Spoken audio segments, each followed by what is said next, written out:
2 pounds of ground beef made her cry, hands shaking, knees buckling, forehead pressed to cold glass, Piggly Wiggly, fluorescent light, Coca-Cola fizzing in glass bottles. She froze, then trembled. She remembered Manila.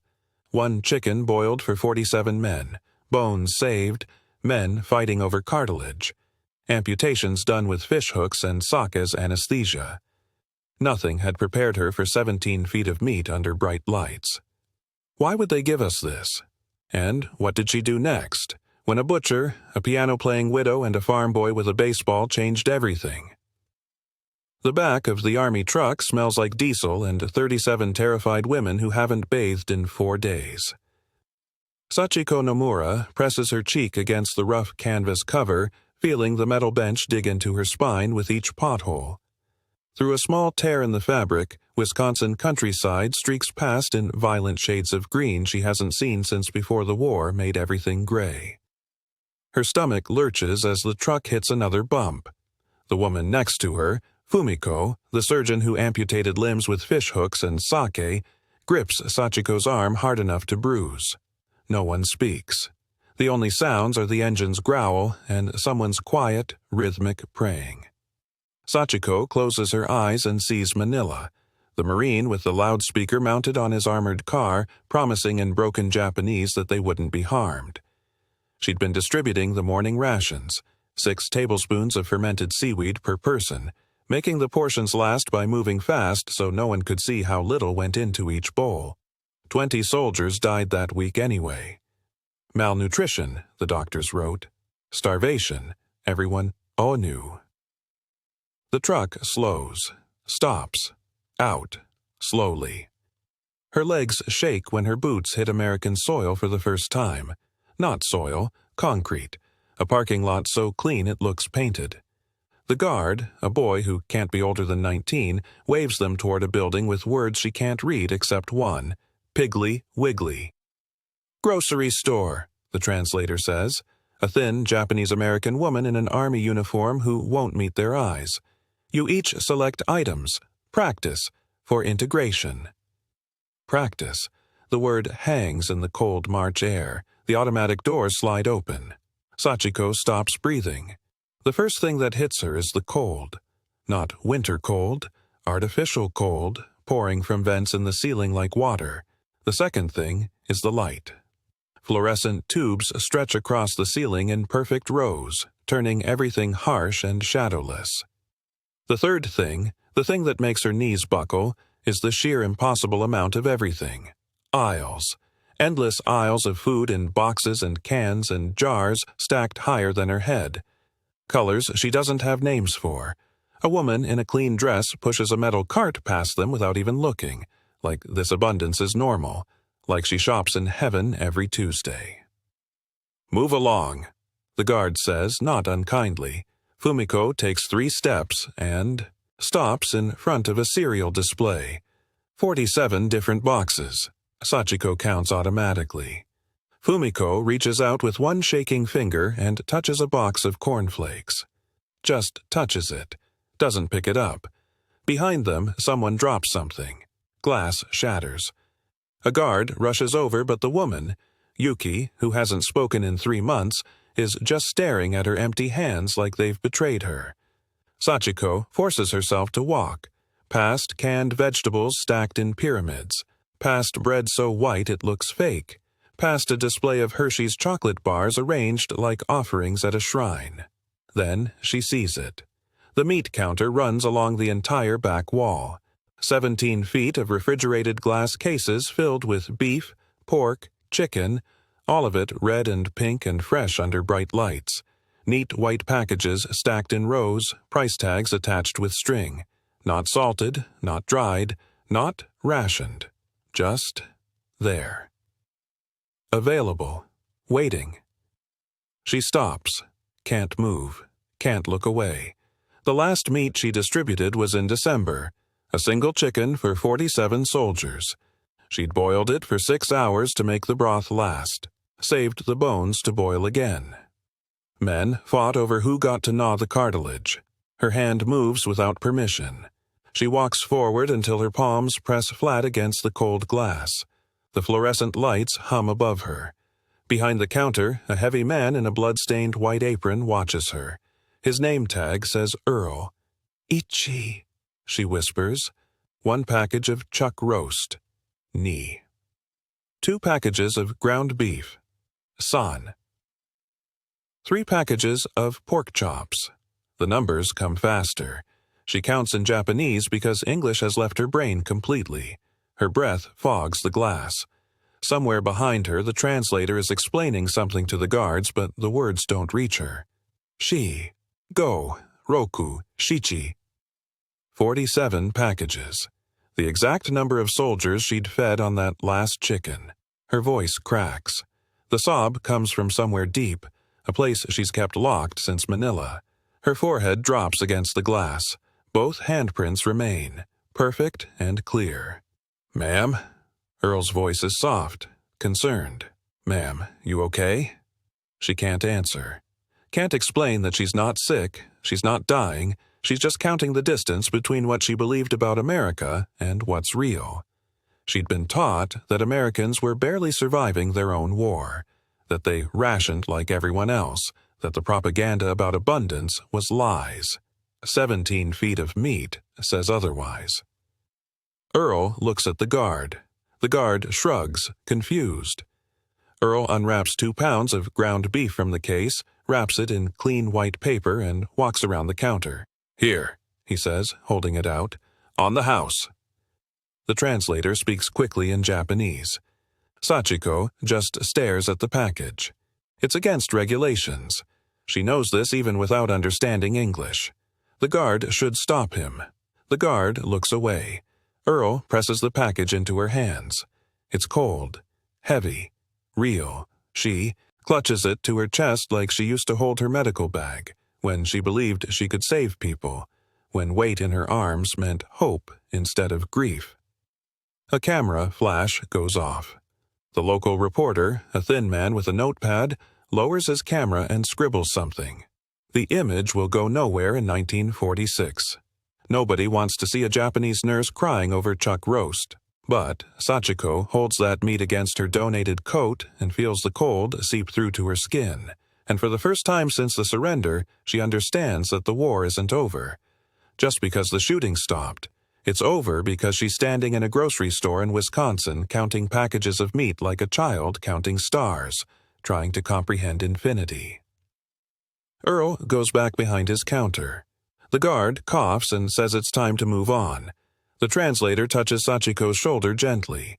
But for 17 seconds, Sachiko Nomura stands perfectly still in the Piggly Wiggly, holding 2 pounds of ground beef, her handprints slowly fading on the glass behind her. The mess hall smelled of meat grease and floor wax. 20 metal tables in perfect rows.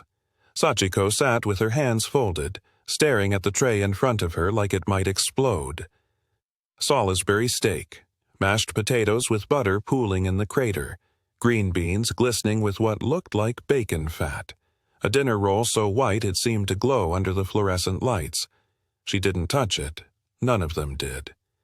37 women sat frozen, forks beside their plates. The only sound was the kitchen staff clattering pans behind the serving line, casual and loud, like feeding prisoners was just another Tuesday. Fumiko leaned close, her voice barely a whisper. "Do you think it's a test?" Sachiko didn't answer. She was calculating portions in her head. The steak alone was 8 ounces, maybe more. In Manila, she'd stretched a single chicken across 47 men for 3 days. This one plate contained more protein than she'd eaten in a month. Across the table, Yuki poked her mashed potatoes with one finger, drew a line through the butter. Her hand was shaking. "Maybe they want to see who eats first," someone whispered, "to identify the weak ones." A guard walked past, boots squeaking on the linoleum. He glanced at their untouched trays and shook his head, muttering something in English they couldn't understand. Keiko, the chief nurse who still sat like she was commanding a field hospital, finally picked up her fork. She cut a small piece of steak, lifted it, smelled it, her eyes closed. Everyone watched. She put it in her mouth. chewed, once, twice. Her face crumpled. She set the fork down with a clatter, pressed both hands over her mouth, and started crying. That broke the dam. 5 women reached for their food at once, stabbing at steaks with trembling hands. Others just stared, tears running down their faces as they watched their friends eat. Sachiko cut into her own steak. The knife went through like it was butter. Steam rose from the pink center. She took a bite and her stomach clenched. Too rich, too much. Her body didn't remember how to process this. She forced herself to swallow, took another bite. This one stayed down. The taste was almost violent. Salt and char and fat, so different from the thin miso and seaweed that had kept her alive. She ate 3 more bites before her stomach twisted in protest. Around her, women were pushing plates away, faces green, hands over their mouths. Their bodies had forgotten abundance. Then the guards started carrying out small glass bottles, curved, dark brown, ice cold, and sweating condensation. The translator, that Japanese-American woman in her crisp uniform, stood at the front. "Coca-Cola," she said in English, then Japanese. "A beverage. A treat." Treat? Sachiko turned the word over in her mind. When was the last time anyone had given her a treat? Fumiko held her bottle up to the light, suspicious. "What's in it?" "Sugar. Carbonation." The translator's face was carefully neutral. "It has bubbles." "Bubbles," Fumiko repeated. She'd performed amputations with sake as anesthetic, had held dying men while they screamed, but now she looked genuinely confused by a soft drink. She twisted the cap off. The hiss made 3 women flinch. Fumiko raised the bottle to her lips and took a long sip. The carbonation hit her throat and she erupted. Sprayed Coca-Cola across the table in a brown arc that splashed Yuki, Keiko, and 2 others. Fumiko jumped up, knocking her chair backward, yelling in rapid Japanese that they were being gassed, that this was it, the Americans were finally killing them. Guards rushed in from both doors, hands on their belts. The translator was shouting something, trying to calm everyone down, but half the women were on their feet now, backing away from the bottles like they were grenades. Then Yuki Watanabe, quiet, careful Yuki who hadn't spoken above a whisper in 3 years, picked up her bottle. Everyone froze. She took a deliberate sip, waited. Her eyes went enormous. Her mouth dropped open. And then she started laughing. Not a polite laugh. A full-body, gasping, doubled-over laugh that came from somewhere deep in her chest, a sound none of them had heard since before the war became real. She took another sip, tilted her head back, and laughed harder.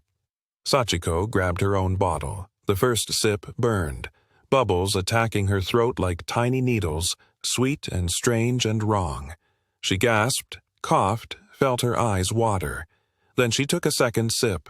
The burn spread through her chest, fizzing and sharp, and it was the most alive she'd felt in years.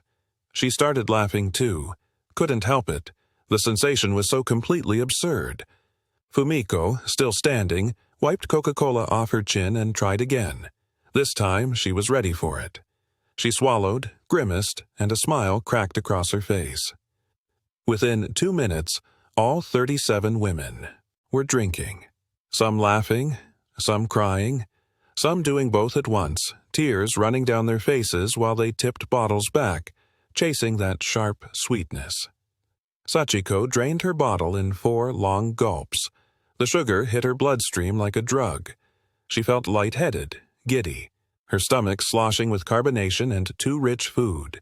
She reached for another bottle from the crate a guard was carrying past. He handed it to her without a word. She drank that one too. Around her, the mess hall had transformed into something chaotic and alive. Women were comparing bottles, pointing at the labels they couldn't read, some trying to catch the bubbles in their mouths. Keiko was demonstrating to 3 others how to drink it slowly to avoid choking. Yuki had her 3rd bottle and was still laughing, hiccuping between sips. The guards stood against the walls watching with expressions Sachiko couldn't quite read. Not hostile, not quite friendly, just witnessing. 186 bottles. That's what the camp commander would report that evening, radioing for emergency resupply. 186 bottles of Coca-Cola consumed in 90 minutes by 37 Japanese women who'd never tasted carbonation before. Sachiko set her second empty bottle down and looked at her hands. They were shaking. From the sugar, maybe. Or from something else. From the creeping realization that the Americans weren't trying to break them with cruelty. They were breaking them with kindness, and she didn't know which was worse. The recreation field was too green. That's what hit Keiko Matsumoto first. The grass, the impossible emerald of it after months of mud and concrete. The guards walked them out under a sky so blue it looked fake, like someone had painted it on canvas. She expected shovels. Work detail. Maybe latrine duty.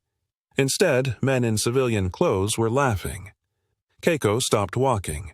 Behind her, Fumiko nearly collided with her back. The American guards weren't in formation. They were throwing a small white ball between them, their jackets tossed in piles, their shirt sleeves rolled up. One of them missed a catch and the ball bounced past, rolling to a stop near Sachiko's feet. A young guard jogged over, grinning. He picked up the ball, saw their confused faces, and called out something to the other men. They laughed. Actually laughed. Like this was normal. "Baseball game!" the translator said, materializing beside them in her crisp uniform. "You're invited to watch." Yuki made a sound between a laugh and a cough. "Watch?" "Sit. Watch. That's the order." They sat on wooden bleachers that creaked under their weight. Keiko's hands gripped the bench. She'd read about baseball in confiscated American magazines back in Manila, between surgeries. She knew there were bases and bats and something about stealing, though that made no sense for a sport. The rules seemed deliberately complicated, designed to confuse outsiders. The first batter stepped up. Keiko leaned forward, trying to understand the geometry of it.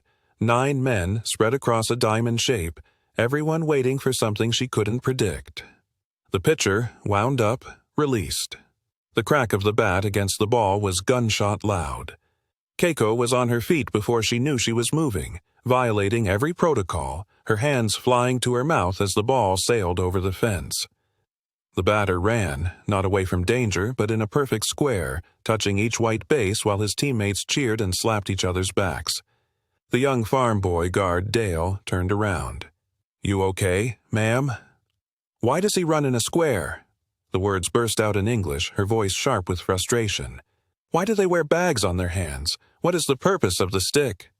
Dale blinked, looked at the translator, who just shrugged. Dale scratched his head. "The bags are gloves, for catching. The stick's a bat, for hitting, and you run to score points. But why not run straight? Why return to the beginning? That's just how it works." Keiko sat back down, her brain attacking the problem like a surgical procedure, trying to find the logic. For 3 innings she fired questions at Dale, who answered what he could. The other women watched the game with polite confusion, but Keiko couldn't let it go. Everything here had rules she didn't understand, systems that made no sense, the abundance of food, the casual laughter, the way guards talked to them like they were people instead of enemy combatants. By the 7th inning, Dale looked exhausted from explaining. "You know what?" he said during the stretch break. "Might be easier to show you." He jogged onto the field and came back with a baseball, handed it to her. Keiko stared at it. The leather was worn smooth, the red stitching tight and perfect. It was heavier than she expected. "Just throw it," Dale said. "Back to me." She stood. The other women went quiet. Even the players on the field paused to watch. Keiko's fingers found the seams automatically. Her father's boat off Yokohama. Her 12-year-old self, throwing weighted nets across dark water, learning to put her whole body into the motion. Shoulder, hip, wrist, all one movement. She wound up and threw. The ball cracked into Dale's glove with a sound that echoed across the field. He stumbled backward, his hand stinging even through the leather. His eyes went wide. "Holy!" He looked at his palm, then at her, then at the team captain who was already walking over. The captain was older, maybe 35, with the build of someone who'd played this game for years. He said something to Dale, who nodded rapidly. Then they both looked at Keiko. The translator appeared at her elbow. "They want to know if you'll pitch an inning in their next game against the officers' team." Keiko's throat closed. "This is a trick." "No trick, ma'am." The captain spoke slowly, waiting for the translation. "That was a hell of a fastball. We could use you. I'm a prisoner, and I need someone who can throw strikes." He smiled, an actual smile, like this was a normal conversation between two people who both understood baseball. "1 inning, next Wednesday. What do you say?" The ball was still in Dale's glove. Keiko could see the indent her throw had made in the leather. She thought about Manila, about the field hospital where she'd performed 17 amputations in one night, her hands steady because they had to be, about the soldier who'd grabbed her wrist and called her a monster before she put him under, about being captured and waiting to be executed because that's what happened to prisoners. Everyone knew that, except these Americans kept handing her things. Meat, Coca-Cola, now a baseball. "Yes," she heard herself say, "1 inning." Wednesday arrived too fast. Keiko borrowed a donated civilian shirt that hung loose on her frame. The officers' team looked professional, their uniforms crisp, their warm-up throws precise. The enlisted men's team, her team somehow, looked scrappier, younger, more nervous. Dale handed her the ball. "Just like before, aim for my glove." The first batter stepped up. He was a lieutenant, built like a brick wall, confidence radiating off him. He looked at Keiko like she was a curiosity, a novelty act. She wound up. The motion felt right, felt like muscle memory from a different life. Released. The ball crossed the plate faster than the lieutenant expected. He swung late. "Strike 1," the umpire called. The bleachers, packed with guards, nurses, support staff, erupted in noise. Keiko barely heard it. She caught Dale's return throw, found the seams again, focused on the glove. Strike 2, strike 3. The lieutenant walked back to the dugout, shaking his head. Keiko struck out the next batter on 4 pitches. The third batter managed to foul off 2 before going down swinging. By the time she walked off the mound after the second inning, they'd begged her to pitch 1 more. The enlisted team was up 6-0, and the crowd was on its feet. The Wisconsin State Journal photographer got a shot of her mid-pitch, her body coiled with precision, her face set in the same concentration she'd used in surgery. The headline the next day read, "Jap Nurse Strikes Out Major." Someone clipped the article and left it on her bunk. Keiko kept it folded in her pocket for 37 years. When she died in Osaka in 1983, her daughter found it in a wooden box with her nursing credentials and a baseball, signed by every man on that enlisted team. The ink faded, but still legible. The caption on the back of the photograph read, "Sometimes the game changes everything." The library door stood open. Chio Nakahara walked past it 3 times before she finally stopped. She'd been at Camp McCoy for 4 months now, long enough to stop flinching at every loudspeaker announcement. Long enough to eat a full meal without her stomach cramping. But not long enough to forget that she was a prisoner who'd once believed her captors would pull out her fingernails for entertainment. The Steinway sat in the corner room like a monument, black lacquer gleaming under afternoon light streaming through tall windows. The lid propped open, keys exposed, waiting. Chio's last piano had been in her parents' house in Osaka. She'd played Chopin there while cherry blossoms drifted past the window, before the military police declared classical music a waste of resources, before her brother died in Burma, before she learned to put men to sleep with morphine ratios that gave them a 60% chance of waking up. Her fingers curled involuntarily. Muscle memory from another life. She shouldn't be here. The library was technically open to prisoners during designated hours, but this room, she'd watched through the doorway for weeks. Only staff used it. Only Americans sat at that piano, their hands casual on keys that cost more than her father's fishing boat. Behind the main desk, someone cleared their throat. Martha Kowalski looked up from her catalog cards. 45 years old, gray, threading through dark hair pulled back in a practical bun. She'd emigrated from Krakow at 19, worked her way through library school while cleaning houses. Her son Michael had been 22 when the telegram came. Guadalcanal, November 1942. She saw the small Japanese woman frozen in the music room doorway. For 3 seconds, Martha's hand tightened on her pen. Michael's letters had described the enemy as subhuman, shrieking demons who fought to the last man. She'd believed him, because how could she not believe her son? Then Michael was dead, and the demons turned out to be exhausted nurses who cried over Coca-Cola bottles. Chio still hadn't moved, just stood there staring at the piano like it might explode. Martha stood, walked to the music room. The nurse tensed, ready to bow, to apologize in broken English, to back away from another space she didn't deserve to occupy. Martha pulled a key from her pocket, unlocked the piano's fallboard, lifted the cover completely off the keys. Their eyes met for half a second. Then Martha turned and walked back to her desk without a word. Chio's hands shook as she approached the bench. She sat down slowly, her donated dress bunching awkwardly. The keys were ivory, real ivory, cool under her fingertips. She touched middle C. The sound rang out clear and true, filling the room. She started Chopin's Nocturne in E-flat major, and the opening notes came haltingly. She was rusty, her fingers stumbling over passages she'd once played blind. She hit a wrong note in the fourth measure. Pushed through. Her right hand remembered the melody better than her left remembered the accompaniment. The piece came out broken, amateur, nothing like the perfection she'd once demanded of herself. But it was Chopin, in Wisconsin, in 1946, played by hands that had held retractors in place while a surgeon amputated legs with sake for anesthetic. Chio's eyes burned. She kept playing, got through 16 measures before she had to stop, her breathing ragged. From the main desk, Martha's head came up. She'd been staring at the same catalog card for 2 minutes, not seeing it, just hearing the music.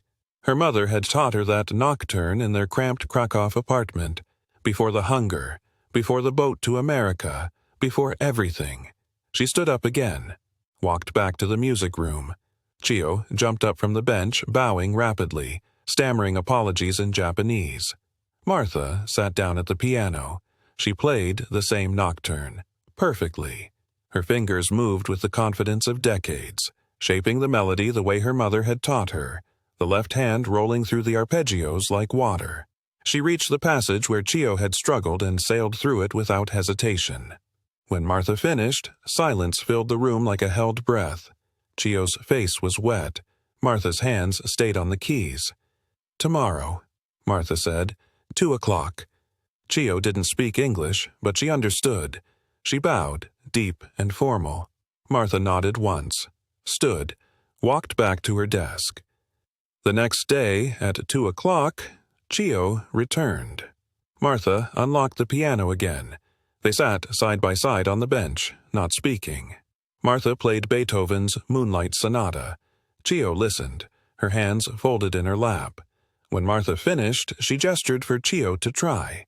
Chio made it through the first movement with only minor mistakes. This became their routine. Monday, Wednesday, Friday at 2 o'clock. The camp photographer noticed during week 3, saw the prisoner and the librarian through the window, hunched together over the keys, and grabbed his camera. The photograph caught them mid-lesson. Martha's hands positioned over Chio's, teaching her the opening of Take the A Train.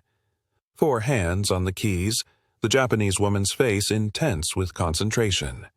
The Polish widow's expression soft with something that looked almost like peace. Neither woman smiled in the photo, but their hands touched. They never talked about the war, never discussed Michael or Chio's brother or any of it.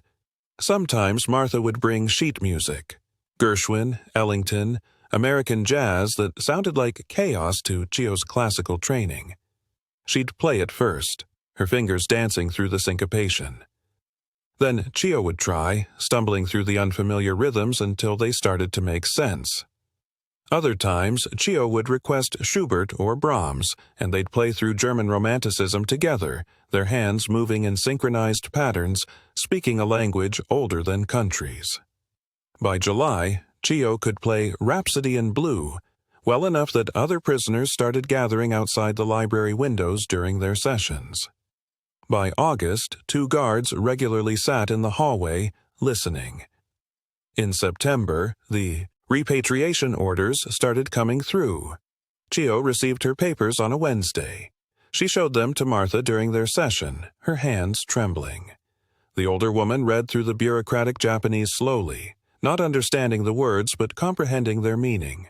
Martha disappeared for 20 minutes, came back with forms, sponsorship papers for stateside resettlement, vouching for character, guaranteeing housing and employment assistance, all filled out in Martha's careful handwriting, just needing Chio's signature. Chio stared at the papers, at her name written in English characters, at Martha's address in Milwaukee listed as the residence location. She looked up at the woman whose son she might have anesthetized if the battles had fallen differently, whose country she'd believed would torture her, who'd unlocked a piano without speaking and taught her jazz standards for 3 months. Chio signed. She moved to Milwaukee in October, worked as a hospital technician because her Japanese medical credentials meant nothing here. Lived in Martha's spare bedroom for 6 months until she could afford her own place 3 blocks away. Every Sunday she played piano at Martha's church. Chopin for the prelude, American hymns for the service. The congregation stopped staring after a few months. The music was too good. When Chio's daughter was born in 1951, she named her Martha. The older woman held the baby and cried into the blanket, her shoulders shaking with sobs she'd held in since Guadalcanal. Martha Kowalski died in 1967. Heart attack in her sleep, quick and painless. Chio played Chopin's Nocturne in E-flat major at the funeral. Perfect this time. Every note exactly right. She kept the photograph on her piano for the rest of her life. 4 hands on the keys. 2 women who'd learned that some languages don't need translation. The repatriation papers arrived on a Tuesday morning, carried by a corporal who couldn't meet their eyes. Sachiko watched through the barracks window as he posted the transport schedule on the bulletin board near the mess hall. October 15th, 14 days. Behind her, Fumiko folded her donated civilian clothes into a borrowed suitcase with precise surgical movements. No one spoke. The rustle of fabric sounded like tearing paper. That afternoon, they received notice of a final assembly. Mandatory attendance. Camp theater. 1,400 hours. They want speeches, Yuki said quietly, reading the English notice taped to their door. Expressions of gratitude. Sachiko touched the photograph in her uniform pocket. The edges had gone soft from handling. That image, her handprints on cold glass, her mouth open mid-sob, Earl's face blurred in the background. A local reporter had given her a copy in July. She'd kept it hidden under her mattress like contraband. She pulled it out now, studied it in the weak October light. The camp theater held 200 people, every seat filled. 37 Japanese. Nurses sat in the front 2 rows, back straight, hands folded. Behind them, guards, administrative staff, translators, medical personnel, kitchen workers. Earl the butcher sat in the 3rd row, his massive farmer's hands gripping his cap. Martha Kowalski occupied a seat near the aisle, her fingers tapping silent piano keys against her thigh. Dale, the young guard from Iowa, stood at the back, still in his baseball glove. Camp Commander Harrison took the podium first, talked about successful integration protocols, international goodwill, the importance of civil treatment of prisoners under Geneva Convention standards. His voice echoed off the walls, professional and distant. Then he invited the prisoners to speak. Keiko went first, stood at the podium, tiny in her donated dress, and thanked them for teaching her baseball. The translator's voice cracked on the word kindness. Keiko bowed and sat down. Applause rippled through the theater, polite and careful. 3 more women spoke. Brief thanks, formal bows. The assembly felt like a funeral. Sachiko's turn. She stood, walked to the podium on legs that barely held her weight.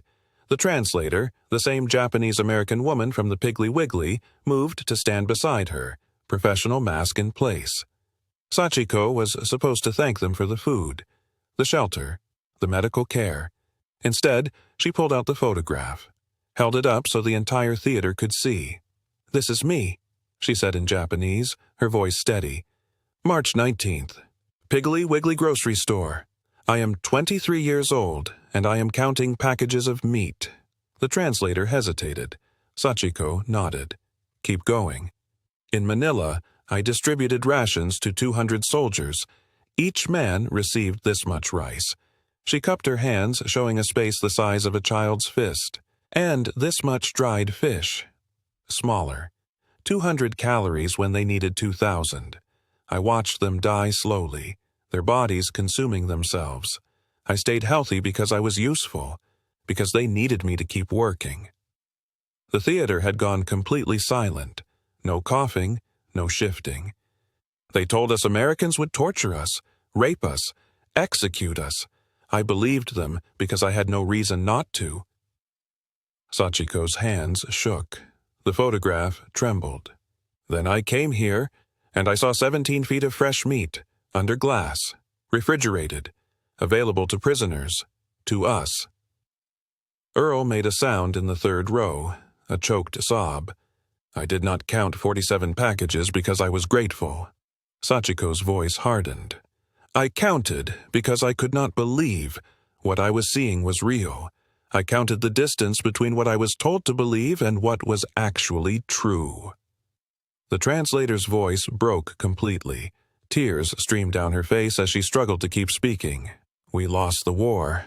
I understand that now, but we lost it long before the bombs fell. We lost because our leaders could not imagine a country where prisoners ate steak, where guards gave away beef, against orders because a woman was crying, where abundance was so normal that 17 feet of meat was just Tuesday."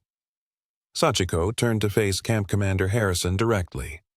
"You treated us like human beings. You were not supposed to. We were the enemy. We killed your soldiers. Our soldiers killed you. But you gave us Coca-Cola and baseball and pianos and grocery stores and—" Her voice finally cracked. "And I do not know what to do with that truth."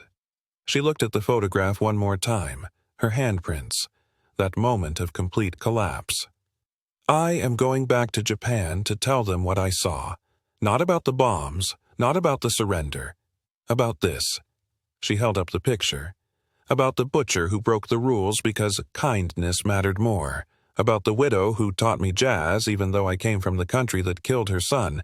About the farm boy who let me pitch baseball like I was human." Sachiko's legs gave out. She caught herself on the podium. "I counted the distance between their truth and ours. And I do not know how to cross it, but I counted it. I bore witness. And when I go home, I will tell them, we did not lose to bombs. We lost to a country that could afford to be kind to its enemies." She turned to Earl, gave him a deep, formal bow, the kind reserved for emperors and ancestors, held it for 10 full seconds while the butcher wept into his cap. Then she bowed to Martha, to Dale, to the translator still crying beside her. Sachiko returned to her seat in total silence. No one clapped. Applause felt obscene. Commander Harrison stood slowly, dismissed the assembly with 2 words. Everyone filed out in absolute quiet, boots on concrete the only sound. That night, 16 women submitted petitions to delay their repatriation. The paperwork appeared on Harrison's desk by morning, signed in careful English, witnessed by the translator. Sachiko's petition sat on top. Fumiko found her in the barracks at midnight, staring at the photograph under lamplight. "Are you staying?" Fumiko asked. "I don't know." Sachiko traced the outline of her handprint. "But I cannot go back and pretend this didn't happen. I cannot unknow what I learned about them, about us." "What did you learn?" Sachiko looked up. Her eyes were dry now, clear. "That we were taught to hate an idea, and ideas are easy to hate." She folded the photograph carefully. "But I cannot hate Earl. I cannot hate Martha or Dale or the translator who cried today. They made themselves real to me. And that changes everything." 7 women never returned to Japan. Sachiko wasn't one of them. She boarded the ship in November, the photograph tucked into her journal, and spent the entire voyage writing detailed accounts of every meal, every baseball game, every moment of unexpected kindness. She filled 3 notebooks. When she arrived in Yokohama, the city was rubble and ash and stunned survivors. She worked in a displaced persons camp, distributing rations again. 200 calories, then 300, then slowly more. She told everyone who would listen about Wisconsin, about the meat counter and the Coca-Cola and the pitcher's mound and the piano lessons. Most didn't believe her, called her a collaborator, a traitor, but some did, and those people told others, and slowly the story spread, not of American cruelty, but of American abundance weaponized as kindness, of enemies who treated prisoners like future friends. Sachiko married in 1952, had 2 daughters, taught them English, saved for 17 years, and took them to Wisconsin in 1963, to the exact Piggly Wiggly, which still stood on the same corner. The meat counter was smaller, only 12 feet now, but it was there. Earl had died in 1959. Heart attack in the back room. But his son ran the shop now, and when Sachiko introduced herself, showed him the photograph, the son wept and gave her daughters each a pound of ground beef, free of charge. She kept that receipt until she died in 1994. The photograph, the original, faded now, hangs in the Wisconsin Historical Society, her handprints on glass. The visible evidence of the moment one woman counted the distance between propaganda and truth, and found it unbridgeable, and crossed it anyway.